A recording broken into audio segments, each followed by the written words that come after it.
ಕೊಪ್ಪಳ ಭಾಗದಲ್ಲಿ ಬಿಸಿಲಿನ ತಾಪಮಾನ ಹೆಚ್ಚಾಗಿದೆ. ಕುಡಿಯುವ ನೀರಿಗಾಗಿ ಪ್ರಾಣಿ ಪಕ್ಷಿಗಳು ಕೂಡ ಕಷ್ಟಪಡುವಂತಹ ಸ್ಥಿತಿ ನಿರ್ಮಾಣವಾಗಿದೆ.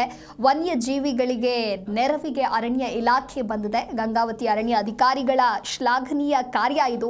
ಅರಣ್ಯ ಪ್ರದೇಶದಲ್ಲಿ ನೀರಿನ ಹೊಂಡಗಳ ನಿರ್ಮಾಣವನ್ನ ಮಾಡಲಾಗಿದೆ. 8 ಹೊಂಡಗಳ ನಿರ್ಮಾಣವನ್ನ ಮಾಡಲಾಗಿದೆ. ಟ್ಯಾಂಕರ್ ಮೂಲಕ ಪ್ರಾಣಿ ಪಕ್ಷಿಗಳಿಗೆ ನೀರು ನೀಡಲಾಗ್ತಾ ಇದೆ.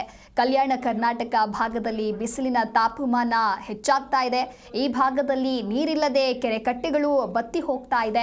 ಅರಣ್ಯ ಪ್ರದೇಶದಲ್ಲಿ ಪ್ರಾಣಿ ಪಕ್ಷಿಗಳು ಕೂಡ ನೀರಿಲ್ಲದೆ ಸಮಸ್ಯೆ ಎದುರಾಗಿದೆ. ವನ್ಯಜೀವಿಗಳ ನೆರವಿಗೆ ಇದೀಗ ಅರಣ್ಯ ಇಲಾಖೆಯ ಅಧಿಕಾರಿಗಳು ಮುಂದಾಗಿದ್ದಾರೆ. ಅರಣ್ಯ ಪ್ರದೇಶದಲ್ಲಿ ನೀರಿನ ಹೊಂಡಗಳ ನಿರ್ಮಾಣವನ್ನ ಮಾಡಿದ್ದಾರೆ. ನೀರಿನ ಹೊಂಡಗಳನ್ನ ನಿರ್ಮಿಸಿ ಟ್ಯಾಂಕರ್ ಮೂಲಕ ಪ್ರಾಣಿ ಪಕ್ಷಿಗಳಿಗೆ ನೀರು ಪೂರೈಕೆಯನ್ನ ಮಾಡಲಾಗ್ತಾ ಇದೆ. ಗಂಗಾವತಿ ವಲಯ ಅರಣ್ಯ ಅಧಿಕಾರಿಗಳಿಂದ ಉತ್ತಮ ಕಾರ್ಯವನ್ನ ಮಾಡಲಾಗಿದೆ. ಕೊಪ್ಪಳ ಜಿಲ್ಲೆಯ ಗಂಗಾವತಿಯ ವಲಯ ಅರಣ್ಯ ಅಧಿಕಾರಿಗಳ ಕೆಲಸ ಇದು. ಇನ್ನು ಅರಣ್ಯ ಪ್ರದೇಶದಲ್ಲಿ ನೀರಿಲ್ಲದೆ ಪ್ರಾಣಿ ಪಕ್ಷಿಗಳಿಗೂ ಕೂಡ ಸಮಸ್ಯೆ ಎದುರಾಗಿದೆ. ಅರಣ್ಯ ಪ್ರದೇಶದಲ್ಲಿ ನೀರಿನ ಹೊಂಡಗಳ ನಿರ್ಮಾಣವನ್ನ ಮಾಡಲಾಗಿದೆ.